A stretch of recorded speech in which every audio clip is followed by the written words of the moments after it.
నమస్కారం ETV news కి స్వాగతం ముందుగా ముఖ్యాంశాలు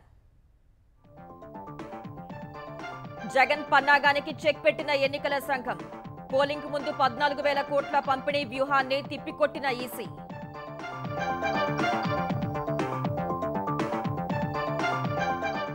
ఏపీ భవిష్యత్తు కోసమే పోలింగ్ అన్న చంద్రబాబు జగన్ అరాచకాలకు ముగింపు పలకాలని పిలుపు ప్రజల ఆస్తిపై కన్నేశారని హెచ్చరిక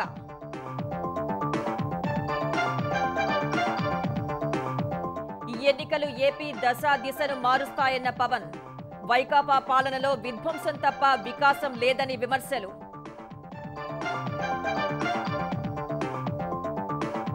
సీఎం పదవికి జగన్ అనర్హుడన్న సునీత అవినాష్ ను ఎందుకు వెనకేసుకొస్తున్నారని నిలదీత ధర్మమే గెలుస్తుందన్న వైఎస్ సౌభాగ్యమ్మ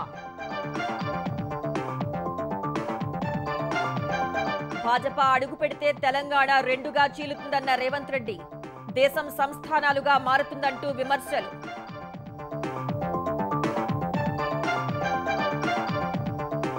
తెలుగు రాష్ట్రాల్లో నేటితో ప్రచారానికి తెర చివరి రోజు అగ్రనేతల పర్యటనలు ఏపీకి రాహుల్ తెలంగాణకు అమిత్ షా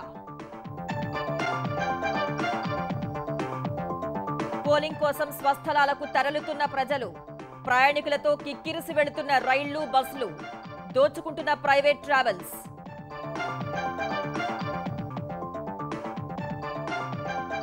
భాజపా ఎంపీ బ్రిజ్ భూషణ్ కు ఎదురు దెబ్బ లైంగిక వేధింపుల కేసులో అభియోగాల నమోదుకు ఢిల్లీ కోర్టు ఆదేశం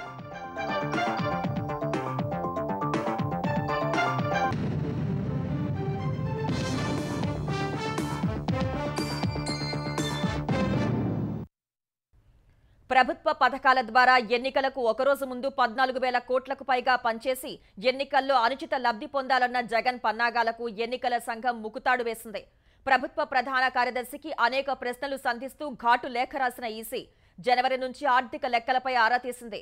పోలింగ్ తేదీ కంటే ముందు సంక్షేమ పథకాల నగదు జమ చేయాల్సిన అత్యవసర స్థితి ఏమీ లేదని ఎన్నికల సంఘం తేల్చి చెప్పింది.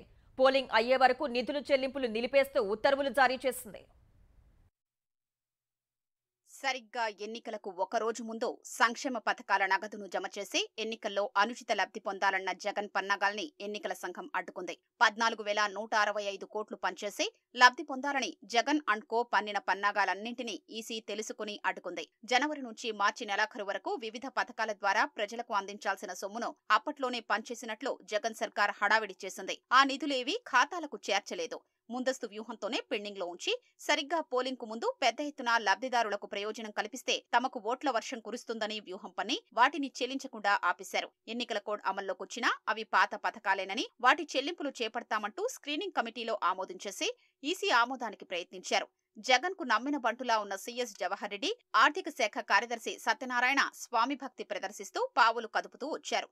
గురువారం రాత్రి హైకోర్టు సింగిల్ జడ్జి ఇచ్చిన ఉత్తర్వుల నేపథ్యంలో శుక్రవారం ఉదయం 5 గంటలకే కార్పొరేషన్లలో అధికారులందరినీ రప్పించారు. బిల్లుల చెల్లింపులకు ఏర్పాట్లు చేసేశారు. ఇంతలో ఎన్నికల సంఘం నుంచి సీఎస్ కు ఫోన్ వచ్చింది. ముందుకు వెళితే తీవ్ర చర్యలు ఉంటాయని హెచ్చరించడంతో చెల్లింపులకు బ్రేక్ పడింది. ఈసీ నుంచి శుక్రవారం మధ్యాహ్నం సీఎస్ కు ఓ లేఖ వచ్చింది. జనవరి నుంచి మార్చి వరకు ఏపీ ఆర్థిక పరిస్థితి, చెల్లింపుల వివరాలతో పాటు మరిన్ని కఠినమైన ప్రశ్నలు సంధించారు. దీంతో అధికారులు ఉక్కిరిబిక్కిరయ్యారు. చివరకు శుక్రవారం రాత్రి ఈసీ ఈ విషయంలో స్పష్టమైన ఆదేశాలు జారీ చేసింది. పోలింగు పూర్తయ్యే వరకు పథకాల సొమ్ములు చెల్లించాల్సిన అత్యవసరం ఏమీ లేదని ఆ ఆదేశాల్లో స్పష్టం చేసింది. అప్పటి వరకు చెల్లింపులు నిలిపేయాలని ఆదేశించింది. ఆ తర్వాత ఎప్పుడైనా చెల్లించేందుకు తమకు అభ్యంతరం లేదని స్పష్టం చేసింది. జనవరి 23న ఆసరా కింద ఇవ్వాల్సిన 6,394 కోట్లు, ఫిబ్రవరి 28న లబ్ధిదారులకు జమ కావాల్సిన వైఎస్సార్ కళ్యాణమస్తు, వైఎస్సార్ షాదీ తోఫా నిధులో 78.53 కోట్లు, జగనన్న విద్యా దీవెన కింద మార్చి 1న ఇవ్వాల్సిన 708.68 కోట్లు, మార్చి 6న ఇవ్వాల్సిన పెట్టుబడి రాయితీ 1,294 కోట్లు, మార్చి 7న జమ చేయాల్సిన వైఎస్సార్ చేయూత 5,060.49 కోట్లు, మార్చి 14న ఇవ్వాల్సిన వైఎస్సార్ ఈబీసీ నేస్తం 629.37 కోట్లు ఏకమొత్తంగా ఇప్పుడు చెల్లించేందుకు ముందస్తు ప్రణాళిక వేసుకున్నారు. అందుకే నాడు నిధులు చెల్లించలేదనే విషయం ఈసీ ప్రశ్నలు, అధికారుల సమాధానాలతో స్పష్టంగా బయటకొచ్చింది. చాన్నాళ్ల ముందే ఈ స్కీంల కోసం బటన్ నొక్కినా వెంటనే ఎందుకు ఖాతాల్లో జమ చెయ్యలేదో చెప్పాలని ఈసీ ప్రశ్నించింది. శుక్రవారం మధ్యాహ్నం 12 గంటల్లోగా దీనిపై నివేదిక పంపించాలని కోరింది. ఈ నేపథ్యంలో జగన్ బృందంలో ఎన్నికల్లో స్లీపర్ సెల్స్ లా పనిచేసే ప్రతినిధులు వేగంగా కదిలారు. అప్పటికే ఈ విషయం హైకోర్టులో విచారణలో ఉంది. గురువారం హైకోర్టు సింగిల్ జడ్జి ముందు విచారణకొచ్చింది. ఈసీ ఆదేశాల్ని ఒకరోజు నిలుపుదల చేస్తూ రాత్రి ఉత్తర్వులు వెలువడ్డాయి. ఈ నెల 11 నుంచి 13 వరకు చెల్లింపులు జరపరాదని హైకోర్టు సింగిల్ జడ్జి ఉత్తర్వులు ఇచ్చారు. దీంతో గురువారం రాత్రి నుంచే ఈ చెల్లింపులకు ఏర్పాట్లు ప్రారంభమయ్యాయి. కార్పొరేషన్ల ఎండీలు, ఇతర సిబ్బందిని శుక్రవారం ఉదయమే వారి కార్యాలయాలకు పిలిపించారు. ఇంతలో సింగిల్ జడ్జి ఉత్తర్వులు అధికారులందరికీ అందడంతో వాటిని చదివి కొంత సందేహంలో పడ్డారు. మరోవైపు శుక్రవారం మధ్యాహ్నంలోపు 14,125 కోట్ల చెల్లింపులపై ఈసీ కోరిన వివరణకు సీఎస్ లేఖ రాయాల్సి ఉంది. హైకోర్టు సింగిల్ జడ్జి ముందస్తు ఉత్తర్వుల్ని ప్రస్తావిస్తూ ఈ పథకాల సొమ్ము జమ చేసేందుకు ఎన్ఓసీ ఇవ్వాలని కోరుతూ సీఎస్ జవహర్ రెడ్డి ఈసీకి లేఖ రాశారు. మరోవైపు ఈ వ్యవహారంపై కొందరు హైకోర్టు డివిజన్ బెంచ్ కు వెళ్లారు. అక్కడ విచారణ చేపట్టారు. ఇంతలో ఈసీ నుంచి సీఎస్ కు ఫోన్ వచ్చినట్లు తెలుస్తోంది. ఈ విషయంలో ముందుకు వెళ్లడానికి వీల్లేదని మౌఖికంగా ఆదేశించారు. తర్వాత సీఎస్ కు ఈసీ లేఖ రాసింది. తాము ఎన్ఓసీ ఇవ్వలేదని, న్యాయస్థానం కూడా నిధులు చెల్లించాలంటూ స్పష్టమైన ఆదేశాలు ఇవ్వలేదని స్పష్టం చేసింది. పోలింగు పూర్తయ్యే వరకు ఎలాంటి చెల్లింపులు చేపట్టవద్దని స్పష్టం చేసింది. డీబీటీ పథకాల్లో ఇప్పటికిప్పుడు నిధులు ఇవ్వాల్సిన అత్యవసర పరిస్థితి లేదని, పోలింగ్కు ముందు కానీ శుక్రవారం గానీ చెల్లించాల్సిన అవసరం లేదని, పోలింగ్ తర్వాత ఎప్పుడైనా నిధులు వేయొచ్చని స్పష్టం చేసింది. జగన్ ప్రభుత్వ అవినీతి అరాచకాలకు ముగింపు పలికేందుకు ప్రజలంతా సిద్ధమయ్యారని తెలుగుదేశం అధినేత చంద్రబాబు అన్నారు. జగన్ ఓ విధ్వంసకారుడన్న చంద్రబాబు 5 ఏళ్లలో ఒక్క మంచి పని చేయలేదని మండిపడ్డారు. పోస్టల్ బ్యాలెట్ ఓట్లలో ఒక్క ఉద్యోగి కూడా జగన్ కు ఓటు వేయలేదన్నారు. ఒంగోలులో ప్రజాగళం సభలో ప్రసంగించిన ఆయన మద్యం ద్వారా వచ్చే ఆదాయంలో సగం తాడేపల్లి ప్యాలెస్ కు వెళ్తోందని ఆరోపించారు. జగన్ను ఇంటికి పంపకుంటే ప్రజల ఆస్తులపై ఆశలు వదులుకోవాల్సిందేనని హెచ్చరించారు. మే 13న జరిగే పోలింగ్ రాష్ట్ర ప్రజల భవిష్యత్తు కోసమన్న చంద్రబాబు అందుకే ఎన్నడూ లేనంతగా ఉద్యోగులు బ్యాలెట్ ఓటింగ్లో భారీగా పాల్గొన్నారన్నారు. కూటమి ప్రభుత్వం వచ్చాక ఉద్యోగులను అన్ని విధాలుగా ఆదుకుంటామని హామీ ఇచ్చారు. 13వ తారీఖున కబ్జాలకు, బాధుడికి, అరాచకాలకి ముగింపు పలకాలి. సిద్ధమేనా మీరు? మీ బిడ్డలకు ఉద్యోగాలు కావాలన్నా, గంజాయి కావాలన్నా తమ్ముళ్ళు అని మిమ్మల్ని అడుగుతున్నా. జగన్కి మీ ఆస్తి మీద కన్ను పడింది. నేను అడుగుతున్నా, ఇది ల్యాండ్ టైటిలింగ్ కాదు, Jagan grabbing, land grabbing act ఇది.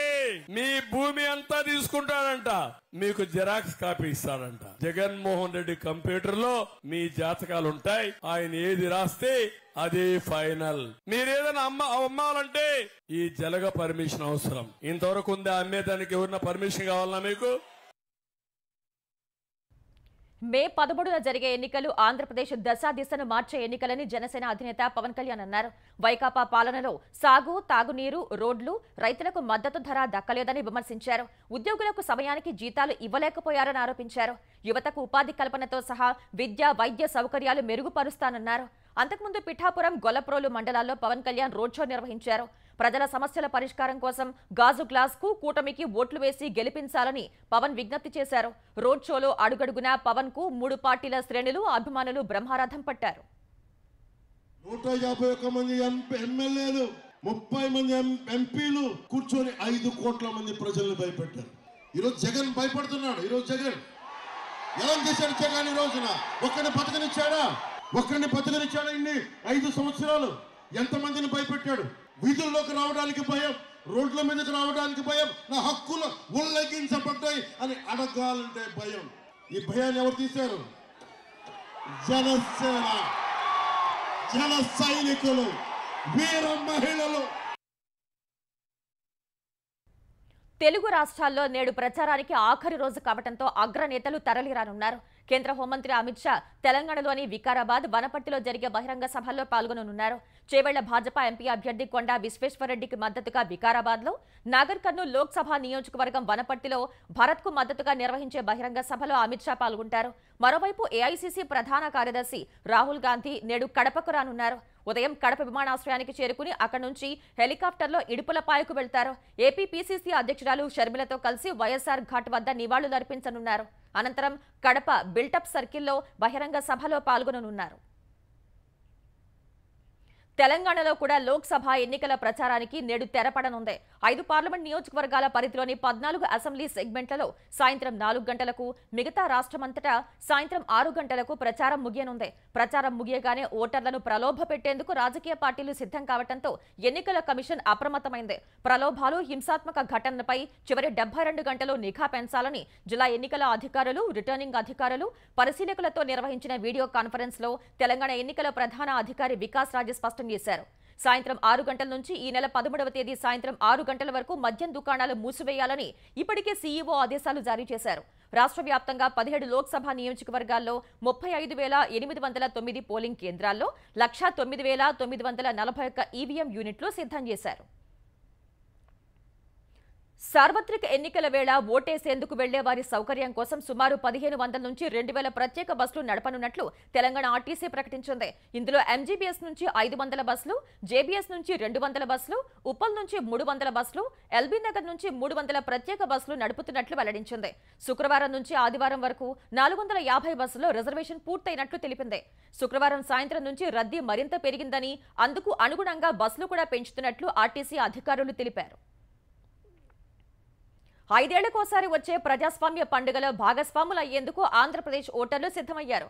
ఈ నెల 13న శాసనసభ, లోక్సభకు ఎన్నికలు జరగనుండటంతో హైదరాబాద్లోని ఏపీ ప్రజలంతా స్వస్థలాలకు క్యూ కట్టారు. ఫలితంగా రైళ్లు, ఆర్టీసీ, ప్రైవేట్ బస్సుల్లో సీట్లన్నీ నిండుకున్నాయి. హైదరాబాద్లోని బస్టాండుల్లో సందడి నెలకొంది. విజయవాడ, విశాఖ, ఉభయ గోదావరి, ఒంగోలు, గుంటూరు తదితర జిల్లాలకు వెళ్లే వారితో LB Nagar, Dilsukh Nagar, Kukatpally, Sagar ring road బస్టాపులు ప్రయాణికులతో నిండిపోయాయి. శని, ఆదివారాల్లో రద్దీ మరింత పెరిగే అవకాశం ఉంది. ముందస్తు బుకింగ్లు అయిపోవడంతో మరికొందరు సొంత ప్రైవేటు వాహనాల్లో తరలి వెళ్తున్నారు. ఈ క్రమంలో హైదరాబాద్ నగరమంతా ఖాళీ అవుతోంది. సొంత రాష్ట్రంతో పాటు పొరుగు రాష్ట్రాల నుంచి వచ్చే ప్రయాణికులతో విజయవాడ బస్టాండ్ కిక్కిరిసిపోయింది. అయితే అక్కడి నుంచి ఇతర ప్రాంతాలకు వెళ్లేందుకు మాత్రం సరిపడా బస్సులు అందుబాటులో లేక ప్రయాణికులు ఇబ్బందులు పడుతున్నారు. సొంత బాబాయ్ హత్య కేసును తేల్చలేని అసమర్థ ముఖ్యమంత్రి జగన్ అని వివేకా కుటుంబ సభ్యులు మండిపడ్డారు. నిందితుడిగా ఉన్న అవినాష్ రెడ్డికి వత్తాసు పలుకుతూ జగన్ మాట్లాడటం దారుణమన్నారు. హత్య కేసులో నిందితుడికి మద్దతు పలుకుతున్న జగన్ ముఖ్యమంత్రిగా ఉండటానికి అనర్హుడని ఆగ్రహం వ్యక్తం చేశారు. నేరం చేసిన వారిని వదిలిపెట్టి తమ కుటుంబంపైనే జగన్ అభాండాలు వేస్తున్నారంటే హత్యతో ఆయనకి ఏమైనా సంబంధం ఉందా అని ప్రశ్నించారు. ప్రజా కోర్టులో తప్పక న్యాయం లభిస్తుంది అంటున్న వివేకానంద రెడ్డి సతీమణి సౌభాగ్యమ్మ, కుమార్తె సునీతతో ఈటీవీ ప్రతినిధి ప్రత్యేక ముఖాముఖి. మనతో మాట్లాడడానికి వివేక కుమార్తె సునీత, అదేవిధంగా ఆయన సతీమణి సౌభాగ్యమ్మ గారు మన దగ్గర ఉన్నారు. వాళ్ళిద్దరిని అడిగి వాళ్ళ అభిప్రాయాలు తెలుసుకునేటువంటి ప్రయత్నం చేద్దాం. 5 ఏళ్లుగా మీరు మీ తండ్రి గారి హత్యకు సంబంధించి న్యాయ పోరాటం చేస్తూనే ఉన్నారు. కానీ న్యాయం జరగకపోగా ఇప్పుడు ఎన్నికల సందర్భంలో ప్రజా కోర్టులో తీర్పు కోసం ఎదురు చూస్తున్నారు. ఎట్లా అనిపిస్తుంది మీ 5 ఏళ్ల పోరాటానికి సంబంధించి? నాన్నగారు వివేకానంద రెడ్డి గారు హత్య చేయబడి 5 ఏళ్ళయింది. నాన్నను ఎందుకు ఇంత దారుణంగా చంపారు అన్నది తెలియాలి. అదొక్కటే నాకు మైండ్లో ఉంది, ఇంకా వేరే ఏమీ లేదు. ఈ రోజుటికి కూడా కంప్లీట్ డీటెయిల్స్ రావట్లేదు బయటికి. ఈ పోరాటం జరుగుతూనే ఉంటుంది. ఒకరోజు అయినా సరే, 5 ఏళ్ళైనా సరే, ఇంకో 5 ఏళ్ళలో 10 ఏళ్ళు అయినా సరే ఆన్సర్ కంప్లీట్గా రావాలి. ఇట్లే వదిలేస్తే పులివెందుల ప్రాంతం మళ్ళీ 30 ఏళ్ళ క్రితంలాగా ఫ్యాక్షన్లలాగా తయారవుతుందని. ముఖ్యమంత్రి స్థాయిలో ఉన్నటువంటి జగన్మోహన్ రెడ్డి హత్య జరిగిన తర్వాత మీరు 2-3 దఫాలుగా కలిసినప్పుడు కూడా మా చిన్నాన్న హత్య కేసును నేను ఛేదించకపోతే నాకు అవమానంగా ఉంటుందని కూడా మీతో మీ కుటుంబ సభ్యులతో పలుమార్లు చెప్పినటువంటి పరిస్థితి. ఇప్పుడు మాత్రం అవినాష్ రెడ్డికి అండగా ఉంటూ మాట్లాడుతున్నారు జగన్మోహన్ రెడ్డి. ఈ పరిణామాలు చూస్తే మీకు ఏమనిపిస్తుంది? ముఖ్యమంత్రిగా ఉన్నప్పుడు ఆయనకి చాలా బాధ్యతలు ఉన్నాయి. ఒక నాయకుడికి ఇట్లా అయితే గన అది సాల్వ్ చేసి ఆ ఇన్వెస్టిగేషన్ కంప్లీట్ చేసే బాధ్యత ఆయనకుంది. ఆ బాధ్యత నిర్వహించడంలో ఫెయిల్ అయ్యాడు. నిందితుడు ఎప్పుడు చెప్తాడు నేను చేయలేదని, అది సహజమే. మరి నిందితుడు చెప్పింది నమ్ముతున్నాడు కానీ ఇన్వెస్టిగేషన్ ఏజెన్సీస్ చెప్పేది నమ్మట్లేదు, సిబిఐ చెప్పింది నమ్మట్లేదు. సిబిఐ చెప్పిన దానికి అగెన్స్ట్గా చెప్తున్నారు. మరి ఎందుకు అట్లా చెప్తున్నారు? మీకు హత్యకి ఏమైనా సంబంధం ఉందా? ఎందుకు దాచిపెట్టాలని ట్రై చేస్తున్నారు? మీరు చెప్పాలి. మా కుటుంబంలో చీలికలు తెచ్చేందుకే సునీత కావచ్చు, మన షర్మిల కావచ్చు, చంద్రబాబుతో కుట్రలు పన్నారు, బీటెక్ రవితో కూడా వాళ్ళు లాలూచి పడ్డారనే విధంగా తీవ్రమైనటువంటి ఆరోపణలు చేశారు. దీన్ని ఎట్లా చూస్తారు మీరు?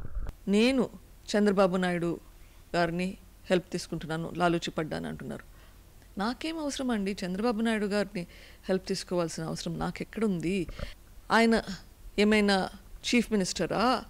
అంటే మీరు చెప్పడము మీకంటే చంద్రబాబు నాయుడు పవర్ఫుల్లా? చంద్రబాబు నాయుడు నన్ను కంట్రోల్లో పెడుతున్నాడు, షర్మిలాను కంట్రోల్లో పెడుతున్నాడు, మోడీని కంట్రోల్లో పెడుతున్నాడు, అందరినీ కంట్రోల్లో పెడుతున్నాడు. అంటే అంత పవర్ఫుల్ మనిషిని మీరే ఒప్పుకుంటున్నారా? అట్లాగేనే ఉంది. ఒక మనిషి ఎంతమంది నన్ను కంట్రోల్లో పెడతారండి? అట్లా మీరు అంటున్నారంటే మీరు చెప్తున్నారు Chandrababu Naidu is all powerful. మీరు చేతగాని మనిషి. ఆ ఢిల్లీకి పరిగెత్తేది ఎంతసేపు పోలవరం అంటారు, కానీ ఆ పోలవరం సాకు పెట్టుకొని కేసులో తప్పించుకోవాలన్న ప్రయత్నాలు చేసేది మొత్తం లోకమంతా చూశారు. అవి తప్పించుకునేదానికి ఇంకొకరి మీద బండాలు వేయడము ప్రజలకు అందరికీ అర్థమవుతుంది. మీరు చేసే తప్పుడు పనులు తప్పించుకునేదానికి అబద్ధాల మీద అబద్ధాలు చెప్పినంత మాత్రాన అవి నిజం కావు. ఇప్పుడు ఈ ఎన్నికల్లో షర్మిల విజయావకాశాలు ఎలా ఉండబోతున్నాయి? ఈ ఎన్నికలు న్యాయంకి అన్యాయానికి మధ్య, ధర్మానికి అధర్మానికి మధ్య ఉన్నాయి. ఈ ఎన్నికల్లో ఖచ్చితంగా న్యాయం గెలుస్తుంది, ధర్మం గెలుస్తుంది. షర్మిలమ్మ న్యాయం వైపు ఉంది, ధర్మం వైపు ఉంది. సో ఖచ్చితంగా షర్మిలమ్మ భారీ మెజారిటీతో గెలుస్తుంది అని నేను నమ్ముతున్నాను, ప్రజలు నమ్ముతున్నారు. ఇది జరిగి తీరుతుంది. ఇప్పుడు ఈ ఎన్నికల్లో షర్మిల గారు పోటీ చేస్తున్నారు. మీరు పులివెందుల ప్రజలకు, కడప జిల్లా ప్రజలకు షర్మిల గెలుపు కోసం ఏం సందేశం ఇస్తారు? ఇప్పుడు ఈ ప్రజలు షర్మిలమ్మను మీద విశ్వాసం ఉంచుతాడారని కూడా నాకు అర్థమవుతుంది. షర్మిలమ్మ గారు తప్పకుండా గెలుస్తారని నాకు విశ్వాసం ఉంది. ఆ బిడ్డను కాంగ్రెస్ పార్టీలోకి దేవుడే పంపించినాడు. రాహుల్ గాంధీ పిఎంగా కావాలా అనే వాళ్ళ నాయన కోరికను ఈ విధంగా తప్పకుండా నెరవేరుతుంది. ఈరోజు కాకుండా రేపైనా తప్పకుండా నెరవేరుతుంది. రాహుల్ గాంధీ పిఎం అవుతారు. ఈ ఇద్దరు చెల్లెళ్ళు ఇంత విస్తృతంగా కడప జిల్లాలో పోరాటం చేస్తుంటే ఆ ఇద్దరు చెల్లెళ్ళకు కాదని జగన్మోహన్ రెడ్డి వాళ్ళపైనే ఎదురుదాడి చేసే విధంగా ఆరోపణలు చేస్తున్నారు. మీరు ఎట్లా చూస్తారు జగన్మోహన్ రెడ్డి చేసినటువంటి వ్యాఖ్యలను? చాలా బాధ వేస్తుందండి. రాజశేఖర రెడ్డి అయినా సరే, సునీతమైనా సరే, నేనైనా సరే, ఎవరైనా తేరాల్సిందే జగన్. ఇది ఆయన మర్చిపోయినాడు అదేమన్నా? నాకైతే అర్థం కాదు. ఆ ప్యాలెస్లో కూర్చొని ఏం ఆలోచనలు చేసుకుంటున్నాడు ఏమో నాకైతే తెలియదు. కానీ సీఎంగా అనర్హుడును అని ఆయన ప్రూవ్ చేసుకుంటున్నాడు. అంటే ఇంతవరకు నువ్వు ఛేదించలేదంటే నువ్వు సీఎంకు అనర్హుడువు అని నేను ఖచ్చితంగా చెప్పగలను. ఎక్కడికి రమ్మనే వస్తాము, ఎక్కడ జైలుకు పోయేదానికైనా మేము ఎవరమైనా సిద్ధంగానే ఉన్నాము, తెలుసుకోమని చెప్పు. ఇప్పుడు ఈ ఎన్నికల్లో షర్మిలారెడ్డి గారి విజయావకాశాలు ఎలా ఉండబోతున్నాయి? అయితే దృఢంగా నమ్ముతాడానండి. చాలా మంచి రెస్పాన్స్ ఉంది. ఆడపిల్లలు ఇద్దరు పోరాటానికి మా సహకారం తప్పకుండా ఉంటుందని ప్రతి ఒక్కరు చెప్తాడారు. ఓకే మేడం, ఇది సౌభాగ్యమ్మ సునీత గారి మనోగతం. కెమెరామెన్ జగదీష్తో మురళి, ఈటీవీ న్యూస్, పులివెందుల. నటుడు రామ్ చరణ్ ఇవాళ పిఠాపురం వెళ్లనున్నారు. తల్లి సురేఖతో కలిసి కుక్కుటేశ్వర స్వామి ఆలయాన్ని సందర్శించనున్నారు. బాబాయి జనసేన అధినేత పవన్ కళ్యాణ్ పిఠాపురం నుంచి శాసనసభ్యుడిగా పోటీ చేస్తున్న నేపథ్యంలో చరణ్ అక్కడికి వెళ్లనుండటం ప్రాధాన్యం సంతరించుకుంది. ఇప్పటికే సోషల్ మీడియా వేదికగా చరణ్ పవన్ కు మద్దతు తెలిపారు. తండ్రి చిరంజీవి జనసేనానికి మద్దతుగా వీడియో విడుదల చేయగా చరణ్ దాన్ని రీపోస్ట్ చేస్తూ మీ భవిష్యత్తు కోసం పాటుపడే నాయకుడు పవన్ కళ్యాణ్ ని గెలిపించండి విజ్ఞప్తి చేశారు. ఆలయంలో పూజల అనంతరం చరణ్ ఎన్నికల ప్రచారం చేస్తారా లేదా అనే విషయం ఆసక్తికరంగా మారింది.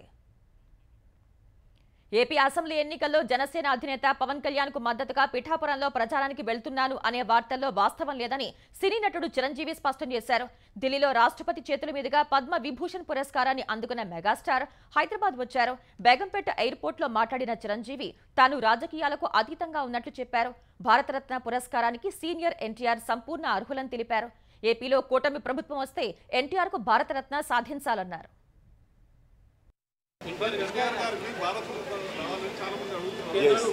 నిజంగా ఇది వారికి ఎంతైనా రావడం సముచితం. రావాలని నేను కూడా మనస్ఫూర్తిగా అభిలషిస్తున్నాను, రావాలని కోరుకుంటున్నాను. అండ్ డెఫినెట్గా ఎంతైనా సరే అటు ఎంజీఆర్ గారికి వచ్చినప్పుడు వీరికి రావడం కూడా అంతకంత సముచితం. నేను రాజకీయంగా అతీతంగా ఉన్నాను అనుకోవచ్చు. తర్వాత పిఠాపురానికి నేను వెళ్ళటం లేదని అది ముందుంచేది. ఇది మీడియాలో మీరు ఎందుకో స్పెక్యులేట్ చేశారు, అది మీరు పెంచి పోషించారు దానికి సమాధానం చెప్పాల్సిన అవసరం నాకు లేదు. నేను వెళ్ళటలేదు. భారతీయ జనతా పార్టీ బలపడితే తెలంగాణలో అశాంతి నెలకొంటుందని, ఆ పార్టీ అడుగుపెడితే తెలంగాణ సమాజంలో చీలిక వస్తుందని సీఎం రేవంత్ రెడ్డి ఆరోపించారు. హైదరాబాద్లోని ఓ ప్రైవేట్ హోటల్లో ఏర్పాటు చేసిన మీట్ ది ప్రెస్ లో పాల్గొన్న సీఎం, భాజపా బలపడితే దేశం సంస్థానాలుగా మారుతుందని, జాతి భవిష్యత్ కోసం ఆ పార్టీని ఓడించాలని పిలుపునిచ్చారు. కేసీఆర్ హయాంలో కేవలం ఆర్థిక పరంగా మాత్రమే విధ్వంసం జరిగిందన్న రేవంత్, భాజపా అడుగుపెడితే దేశంలో మధ్యయుగ చక్రవర్తుల పాలన ప్రారంభమవుతుందని ఆక్షేపించారు. ఈరోజు అదే తెలంగాణ హైదరాబాదు నగరంలో ప్రధానంగా 94 నుంచి 2004 వరకు తెలుగుదేశం కావచ్చు, 2004 నుంచి 2014 వరకు కాంగ్రెస్ పార్టీ కావచ్చు, 2014 నుంచి 2023 వరకు చంద్రశేఖరరావు కావచ్చు. మాకు సిద్ధాంతాల పరంగా వైరుధ్యం ఉండొచ్చు, పరిపాలన విధానంలో భిన్న అభిప్రాయాలు ఉండొచ్చు, కానీ ఈ ప్రాంతంలో చిచ్చు పెట్టే ఆలోచన చెయ్యకుండా, మతాలను విభజించకుండా, వ్యక్తుల మధ్యలో ద్వేషం రెచ్చగొట్టకుండా పరిపాలన చేసినాం. కాబట్టి ఈ చారిత్రాత్మకమైన హైదరాబాద్ నగరం, తెలంగాణ రాష్ట్రము ప్రపంచానికి పెట్టుబడులకు ఒక కేంద్రంగా ఈ రోజు అభివృద్ధి చెందుతుంది. హైదరాబాద్ నగరం విశ్వ నగరంగా మారడానికి అన్ని అవకాశాలు, వనరులు, చిత్తశుద్ధి, రాజకీయ లక్ష్యము, పరిపాలన సౌలభ్యం ఉన్న తెలంగాణ రాష్ట్రం హైదరాబాద్ నగరం ఒకవేళ బీజేపీ చేతిలోకి పోతే సార్వత్రిక ఎన్నికల్లో ఓటమి భయంతోనే ప్రధాని నరేంద్ర మోదీ కాంగ్రెస్ పై నిందలు మోపుతూ భాజపా ఓట్లు అడుగుతున్నారని ఏఐసీసీ అధ్యక్షుడు మల్లికార్జున ఖర్గే ఆరోపించారు. ఇన్నాళ్లు కాంగ్రెస్ తమకు పోటీయే కాదని చెప్పిన మోదీ ఇప్పుడు పదే పదే ఎందుకు విమర్శిస్తున్నారని ప్రశ్నించారు. హైదరాబాద్ లో మీడియాతో మాట్లాడిన ఖర్గే, నల్లధనం వెలికితీస్తామని ప్రగల్భాలు పలికిన మోదీ ఆ ప్రయోజనాలను తమ మిత్రులకు మాత్రమే అందించారని విమర్శించారు.